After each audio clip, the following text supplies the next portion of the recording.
73편 16절, 17절 우리가 두 절만 같이 읽겠습니다. 시편 73편 16절, 17절 두 절만 같이 한 목소리를 읽을게요. 시작.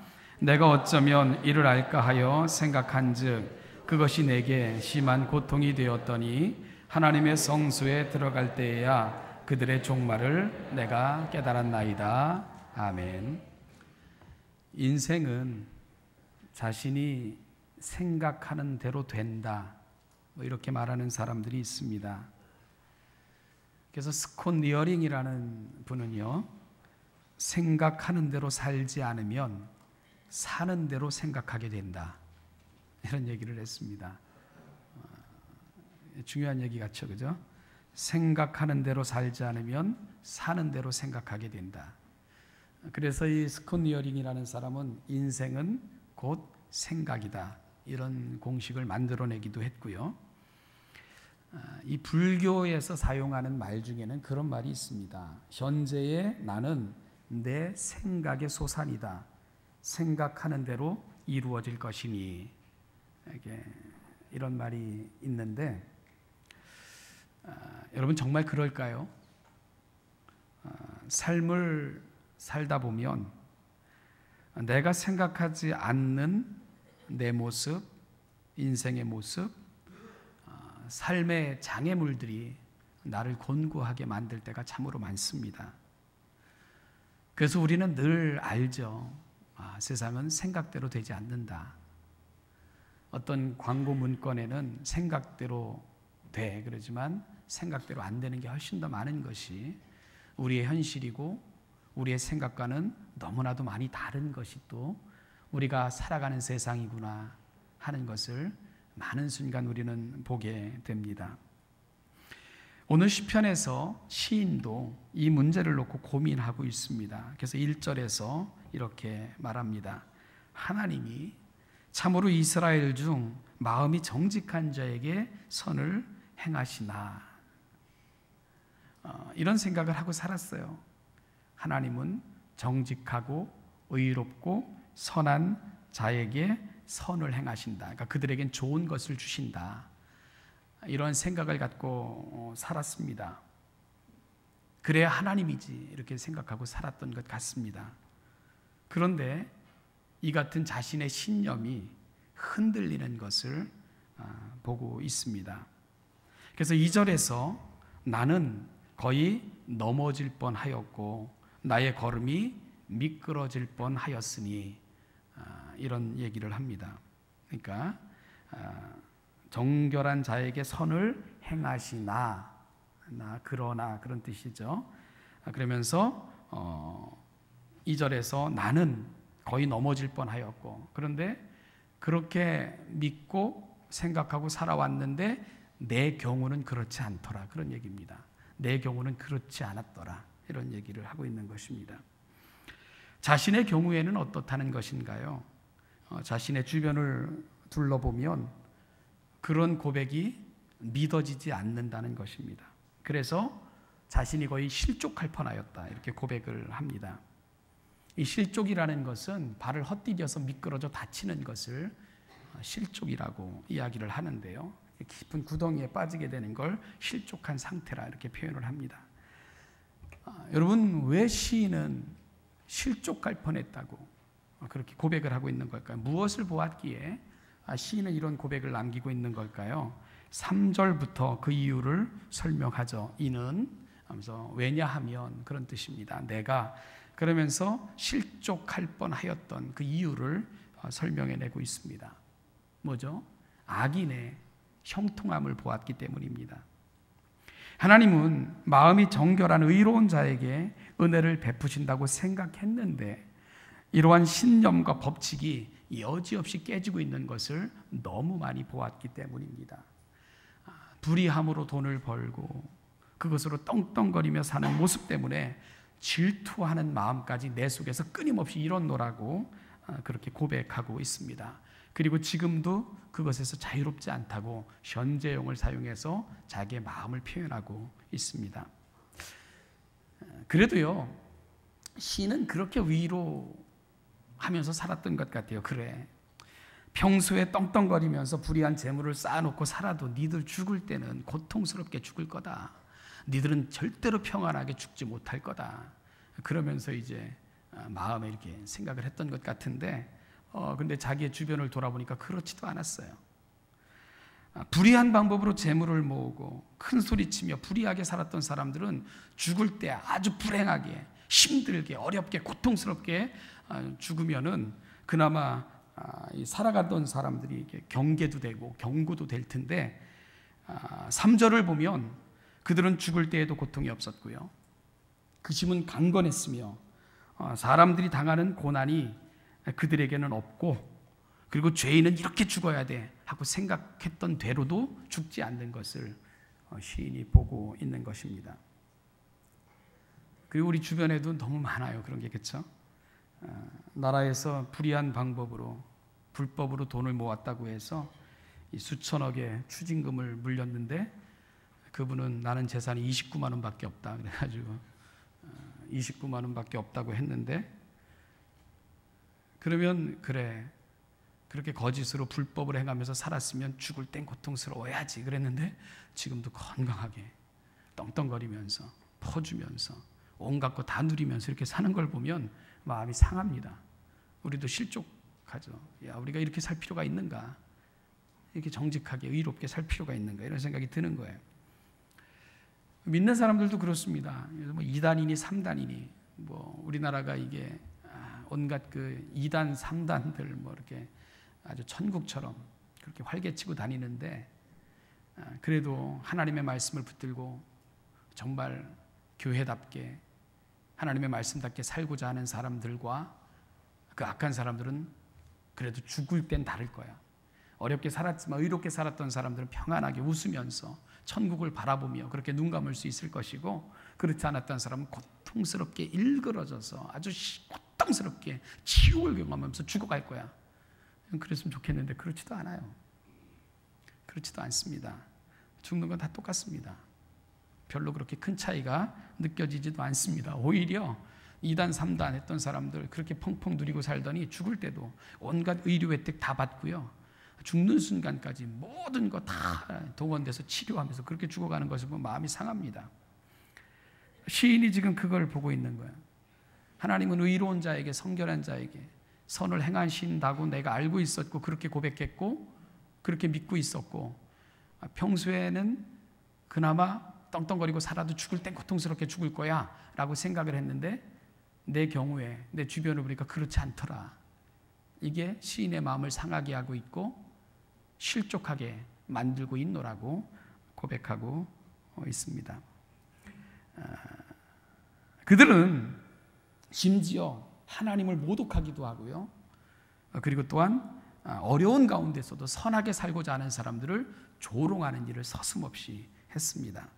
6절 이하를 보면 그들의 비웃음과 거만과 강포를 볼 수가 있게 되는데요, 6절에 보면 그러므로 교만이 그들의 목걸이요 강포가 그들의 옷이며, 아나무인인 것입니다. 교만하게 행하고 가난하고 힘들게 사는 사람들을 무시하고요.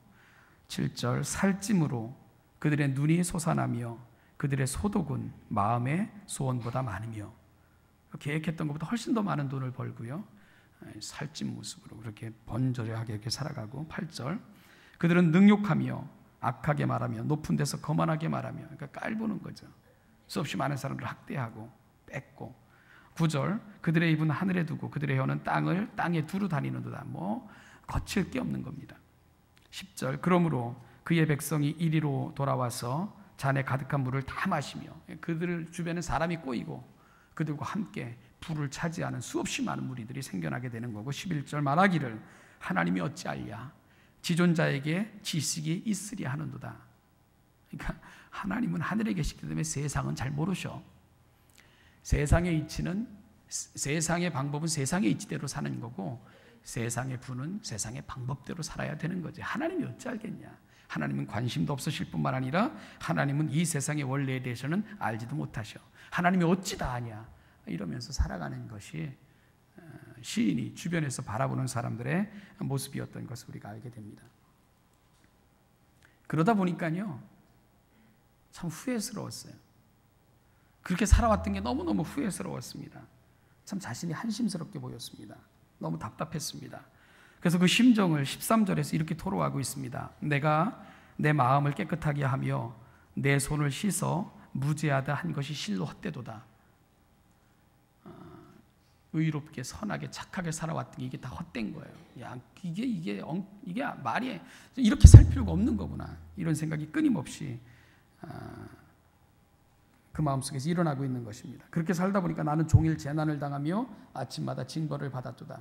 고난에 처해서도 죄 짓지 않으려고 의롭게 살려고 심겹게 그렇게 투쟁하고 살았던 삶이 이게 무슨 의미가 있는가 하는 생각이 계속 그 속에서 쓴뿌리처럼 일어나고 있는 것을 시인이 지금 주체하지 못하고 있는 것입니다. 마음을 깨끗하게 하려고 지켰고요.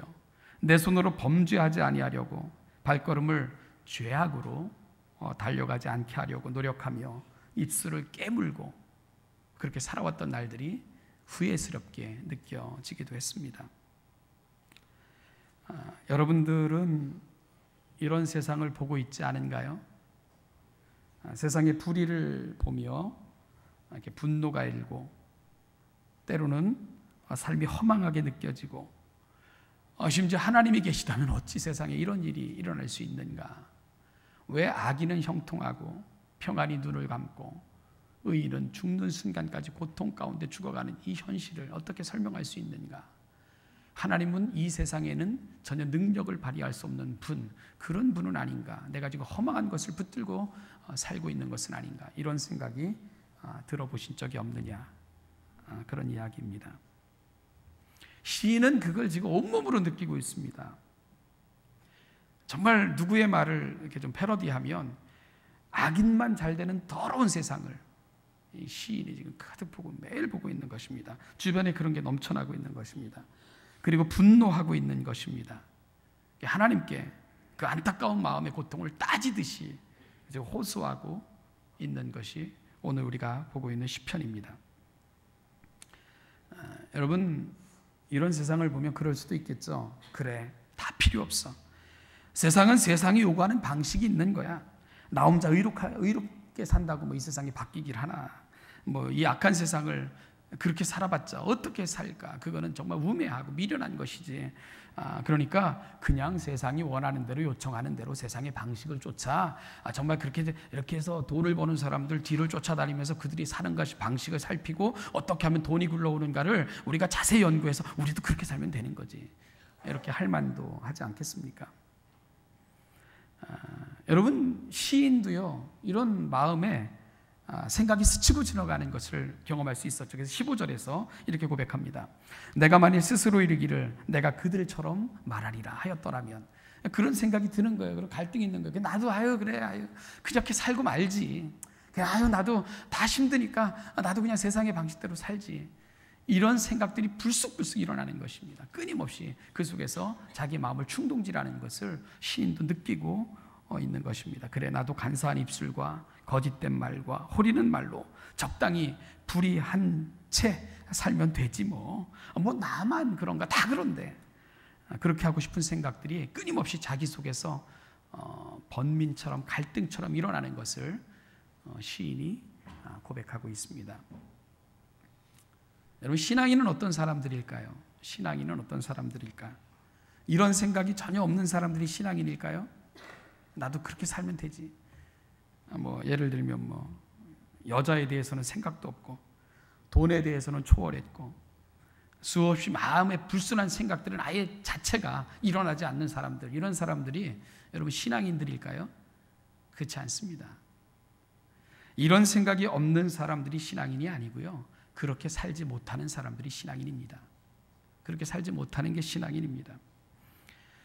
예쁜 여자를 보면 참 예쁘다 할 수는 있지만 수단과 방법으로 자신의 욕망을 채울 수 없는 사람들이 신앙인들이죠.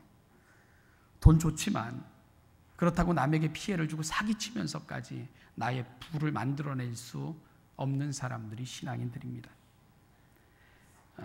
마음에 불순한 생각이 들면 시원해질 때까지 싸우고 해대고 토로하고 마구 질러대고, 그렇지 못한 사람들, 그런 생각이 없는 사람들이 아니라 그렇게 못하는 사람들이 신앙인들입니다. 입술 깨물면서 인내할 수밖에 없는 사람들이 신앙인들입니다. 왜 그런 줄 아십니까? 내 안에 성령님께서 내 안에서 그렇게 하라고 끊임없이 말씀하고 계시기 때문에 그런 것입니다. 그러니까 내 속에서 어떤 음성을 듣고 사느냐 하는 것이 중요한 것이지요. 내 안에서 성령님께서 응원하시고 내 안에서 성령님께서 함께 아파하시고 함께 고통을 느끼시면서 야 그래도 내 곁에 있어다오 부탁하시는 그 음성을 끊임없이 듣는 사람들, 그래서 그렇게 못 사는 사람들, 여러분 사실은 그들이 신앙인일 것입니다. 시인이 그랬어요. 그런 생각이 없는 게 아닙니다. 정말 분했고 억울했고 답답했고 내가 이렇게 사는 것이 무슨 의미가 있는가 악한 생각이 끊임없이 일어났습니다. 그런데요, 시인은 그 순간 뭘 했죠? 16절 말씀, 내가 어쩌면 이를 할까 하여 생각한즉 그것이 내게 심한 고통이 되었더니, 아무리 생각해도 풀리지가 않아요. 아무리 생각해도 답이 없어요. 이게 뭐야 도대체, 세상이 왜 이래. 아무리 지혜를 짜내고 모든 지식을 다 동원해봤지만 답이 없었어요. 답이 없었어요. 너무 고통스러웠습니다. 내게 심한 고통이 되었다. 마음이 찢어질 듯 매 순간마다 평화는 사라지고 이 불의한 세상을 보면 분노가 일어나고 도대체 왜 이런 거야, 왜 이런 거야 하면서 마음이 답답해졌습니다. 이해할 수 없었어요. 그럼 어떻게 하면 되죠? 우리가 그런 세상을 보면 17절, 하나님의 성소에 들어갈 때에야 그들의 종말을 깨달았나이다. 하나님의 성소, 즉 하나님 앞에 선 것입니다. 그럼 제가 그랬잖아요. 하나님의 사람들, 하나님의 은혜를 알고 그를 사모하는 사람들에게는 공통된 습관이 있었더라, 이렇게 말씀을 계속 드렸습니다. 그게 뭐죠? 어렵고 힘들고 낙심되고 답답하고 내 삶에 장애물이 생기고 헤어날 수 없는 고통과 답답함과 아픔이 임할 때 그들은 늘 같은 곳에 있었던 것을 보게 됩니다. 어디입니까? 하나님 앞에 있었습니다. 하나님 앞으로 달려갔습니다. 하나님을 마주 대하고 있었습니다. 그게 그들의 공통점이었습니다. 우리 사랑하는 신천교회 성도님들에게도 이런 좋은 습관 생기시기를 주님의 이름으로 축복합니다. 오늘 다윗도 이 어려운 마음의 짐을 안고 여러분 하나님의 성소를 찾았던 것입니다. 그리고 그 하나님께 이 아픔을 다 토로하고 있습니다. 그러면 어떻다고요? 하나님이 답을 주시는 겁니다. 선명한 생각, 투명한 생각, 내가 붙들고 살아가야 될 그 답을 하나님이 주시는 것입니다. 하나님 앞에 서면 답이 보입니다. 여러분 어떤 답을 주셨죠? 두 가지가 겹쳐서 보여지는 그것을 이 시인이 경험을 했습니다.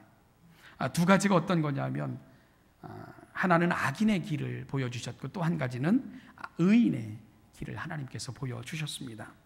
18절 19절에서 먼저 악인의 길을 하나님께서 하나님 앞에 서 있을 때 시인에게 보여주셨는데, 주께서 참으로 그들을 미끄러운 곳에 두시며 파멸에 던지시니 그들이 어찌하여 그리 갑자기 황폐되었는가 놀랄 정도로 그들은 전멸하였나이다.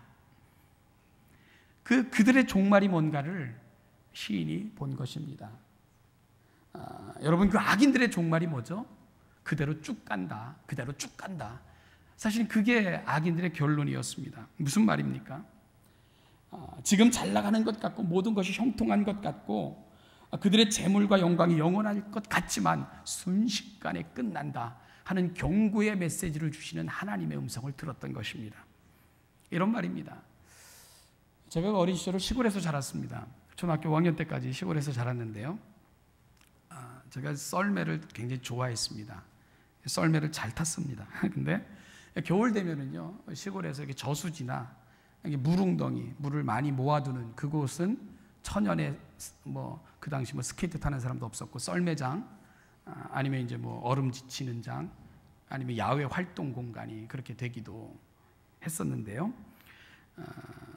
여러분 그런 장소가요, 겨울 되면 사고가 굉장히 많이 일어납니다. 왜냐하면 겨울이 되면 아이들은 조급해지거든요. 빨리 썰매를 타고 싶어서. 그래서 매일매일 이렇게 발로 디뎌보는 거예요. 이렇게 얼음이 얼었나, 썰매 타도 되나. 그러고 이렇게 디뎌보면 되겠다. 싶으면 아이들이 너도 나도 할 것 없이 겨울 되면 뭐 놀 것도 없고 그 당시에 뭐 TV가 있긴 합니까? 뭐 그러니까 그냥 글로 달려가서 겨울 내내 노는 거죠. 근데 이 썰매라는 게요, 이게 여러분 브레이크가 잘 안 들어요. 아시죠, 그죠? 이 브레이크 잡으려면 휙 미끄러져가지고 쏙 가고 막 그러지 않습니까? 그 썰매잖아요. 그래서 이 아이들이 이렇게 대충 확인해보고 썰매를 탑니다. 뭐 워낙 저수지도 넓고 물웅덩이 넓고 그러니까 막 신나게 달립니다. 근데 문제가 뭐냐면요, 밖이 얼었다고 해서 안에도 언 게 아닙니다. 물은 깊은 데일수록 늦게 얼어요. 그러니까 여긴 괜찮은 것 같은데 가다 보면 이 얼음이 쩍쩍거리는 소리가 들리기도 합니다. 그리고 어느 순간 이게 또 멀리면 안 보여요. 물과 이 얼음 얇게 얼었는지 깊게 얼었는지 보이지가 않습니다. 근데 가다 보면 이미 경고의 마음이 들면 늦은 겁니다. 이미 빠져들어갑니다. 그래서 엄청나게 많은 사고들이 나요. 그게 이제 아이들이 그렇게 해서 많은 사고가 나기도 했던 것이 바로 그 겨울에 썰매를 타다가 브레이크가 없어서 정말 이미 아무리 발버둥 치면서 이게 속도를 줄이려고 하지만 이미 걷잡을 수 없이 빨려 들어가고, 그리고 문제는 그렇게 얼음에 빠지면 구해낼 방법이 없습니다. 아무도 그들을 못 구해내요. 저수지 깊은 곳에서 빠지면 아무도 들어가지 못합니다. 그렇게 해서 익사하고 그런 사고가 많이 일어나는 거죠. 시인은 악인의 최후가 이렇다고 말하고 있는 것입니다. 그대로 쭉 간다는 것입니다. 잘 나간다고 그건 멸망으로 가는 지름길이며 직행인 줄도 모른 채 그들은 방자하고 거만하며 무례하게 그렇게 잘 나가는 것을 자랑하며 그렇지 않고 조심하며 살아가는 사람들을 무시하고 그런다는 것입니다. 여러분, 하나님 앞에 서보니까 알겠더라, 그런 얘기입니다. 여러분, 악인의 형통을 부러워하지 마십시오. 왜 그렇죠? 그대로 쭉 가는 것입니다. 멸망을 향해서 브레이크가 없는 길을, 끊어진 고속도로를 그들은 질주하고 있는 것, 그것이 바로 하나님 앞에 섰을 때 시인이 바라봤던 악인들의 최후였던 것입니다. 그리 오래 걸리지 않았습니다. 황폐하게 순식간에 졸지에 그러한 모습이 임할 것을 경고하는 하나님의 음성을 들을 수가 있었던 것입니다. 여러분 보십시오.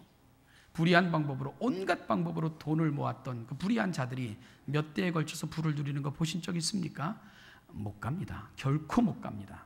그걸 시인이 하나님의 전에 이르렀을 때야 분명히 보았던 것입니다. 그걸 분명하게 본 것입니다.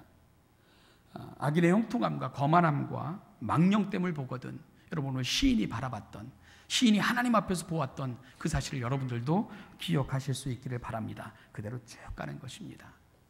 얼음이 깨질지도 모른 채, 고속도로가 끊어져 있는지도 모른 채 그대로 쭉 가는 것입니다. 그렇게 가면 그들은 돌아올 수 없는 길로 빠져버리고 마는 것입니다. 그런데 시인은 이와 더불어서 하나님께서 보여주시는 또 다른 광경을 볼 수 있었습니다. 바로 자신에 대한 거였습니다. 자신의 미래를 볼 수가 있었습니다. 하나님 앞에 서니까 자기의 인생이 보이기 시작했습니다. 그렇습니다. 하나님 앞에 서면 내가 보입니다. 그리고 나의 인생이 보입니다. 과거가 보이고 미래가 보였습니다. 어떤 과거가 보였는가요? 23절 말씀을 보니까 내가 항상 주와 함께하니 주께서 내 오른손을 붙드셨나이다. 숱한 맹수들이 노리는 정글과 같은 세상, 잡아먹지 못해 이글거리는 눈으로 노려보는 위험이 많은 세상, 그런데 여전히 중요한 것은 내가 여기까지 살아있더라 이 말입니다. 내가 아직도 숨을 쉬고 있더라, 그것입니다. 돌아보니까 하나님이 그의 의로운 오른손으로 내 오른손을 붙들고 함께 가시더라.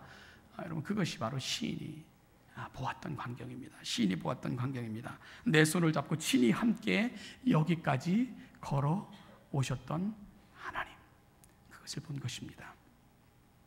지금까지 지내온 것 주의 크신 은혜라. 우리 같이 해볼까요? 한이 없는 주의 사랑 어찌 이루 말하랴. 자나깨나 주의 손이, 자은하게나 주의 손이 항상 살펴주시고 모든 일을 주 안에서 형통하게 하시네. 사랑 없는 거리에나 험한 산길에 헤맬 때 주의 손을 굳게 잡고 찬송하며 가리라. 시인이 그 하나님을 바라봤던 것입니다. 나의 손을 붙들고 놓지 않으신 하나님, 그 하나님이 나를 지켜주시는구나. 그러면 내 인생은 끊어진 길에 설 위험 없구나. 갑자기 저수지에 빠질 위험 없구나. 주의 손이 나를 굳게 붙들고 계시기 때문이다. 지금까지 그랬던 그분이 앞으로도 그럴 것이다. 그래서 하나님 앞에 서 보니까 내 지금까지 살아왔던 삶이 보이고요, 또 미래도 보이는 거예요. 24절, 주의 교훈으로 나를 인도하시고 후에는 영광으로 나를 영접하시리라. 미래도 함께 보여주신 것입니다. 예수님의 제자들이 풍랑이는 바닷가 속에 있었지만 여러분, 그럼에도 불구하고 그들이 전복되어 그 속에서 죽지 않았던 이유가 뭡니까? 예수님께서 그 배에 계셨기 때문입니다. 바로 우리 인생에 함께 계시는 예수 그리스도께서는 지금껏 내 손 잡고 오셨을 뿐만 아니라 그 영광의 나라에 이르기까지 내 손 놓지 않으실 것을 시인이 바라볼 수 있었던 것입니다. 결코 실패하지 않겠구나. 끊어진 고속도로에 위험이 없겠구나. 갑자기 가다가 황급하게 저수지에 빠지는 일은 없겠구나. 왜냐하면 주님이 내 손 붙들고 나와 함께 영원히 걸어가실 것을 알기에 시인의 가슴 속에 또 다른 확신이 생기는 것을 경험할 수 있었던 것입니다. 그래서 시인은 이제 이렇게 고백을 합니다. 28절입니다. 우리 한번 같이 읽으면서 말씀을 마무리할까 합니다. 28절 시작. 하나님께 가까이함이 내게 복이라. 내가 주 여호와를 나의 피난처로 삼아 주의 모든 행적을 전파하리로다. 여러분, 뭐가 복입니까? 불의한 거 붙들고 잠깐 영화를 누리며 떵떵거리며 그렇게 살지 못하는 사람들 비웃으며 그렇게 살지 못하는 사람들 위해 거만하게 그렇게 무례하게 행하며 그렇게 사는 것이 복이 아닙니다. 여호와께 가까이 가는 것이 복입니다. 여호와께 가까이 하는 것이 내게 복입니다. 여러분, 그것이 바로 시인이 발견한 시인의 결론입니다. 하나님 앞에 서니까 답이 보였던 것입니다. 하나님께 가까이함이 내게 복이라. 사랑하는 신천교 성도 여러분, 오늘 이 사실을 확인하시고 멸망의 지름길을 향해 쭉 가는 인생이 아니라 주의 손 붙들고 힘들고 아프지만 주님 곁에 사시다가 주님이 원하시는 그 영원한 나라에서 그분 앞에서 그 영원한 복과 은혜를 누리고 살아가시는 우리 신천의 모든 성도들 다 되시기를 주님의 이름으로 축복합니다. 주의 손을 놓지 마십시오. 주께 가까이함이 내게 복이라. 오늘 이 아침 우리의 결심과 소망이 되시기를 주님의 이름으로 축복합니다. 기도하겠습니다. 하나님 아버지, 때로는 답답해 보였기에 때로는 내 마음에 흡족하지 않았기에 붙든 주의 손 놓고 세상에 손잡고 세상의 방법 취하고 세상의 방식대로 살기를 원하는 그 마음의 갈등들과 그 마음의 소원들이 끊임없이 내게 일어났던 것을 고백을 합니다. 시인이 그런 내 모습을 보면서 하나님 앞에서 나는 짐승과 같구나 탄식하며 절망했는데 하나님 아버지, 생각 없이 앞을 향해서 질주하다가 낭떠러지에 떨어지는 짐승처럼 살아가는 것이 우리의 모습은 아닌가 다시 한번 깊이 묵상하게 하시고 이제 하나님 앞에 설 때 보았던 것들, 여호와께 가까이함이 내게 복이라. 오늘 그 시인의 고백을 가슴에 담고 어렵고 힘들어도 의로운 삶, 하나님이 원하시고 기뻐하시는 삶, 주님 곁에 섰을 때 그분이 채워주실 그 영광의 면류관을 놓치지 않는 삶을 살아가는 우리 신천의 모든 성도들이 되게 하여 주시옵소서. 감사드리며 예수님의 이름으로 기도하옵나이다. 교회의 머리가 되시는 우리 주 예수 그리스도의 은혜와 우리 삶의 주관자이며 통치자이며 영원한 소망이 되시는 우리 아버지 하나님의 은총과 우리 곁에 서셔서 격려하시고 도우시고 위로하시고 손 붙들고 이 세상에서 그 영원까지 함께 동행하시는 성령 하나님의 은혜가 주의 손 굳게 잡고 이 땅에 의로운 자로 하나님의 마음에 합한 자로 어렵고 힘들어도 주의 손 놓지 않고 살아가기를 소망하며 이 자리에 있는 우리 사랑하는 신천교회 모든 성도들, 그들의 가정, 자녀들, 그들이 하는 모든 일 위에 이제부터 영원까지 그 영원까지 그 은혜와 은총이 함께 하시기를 축원하옵나이다. 아멘.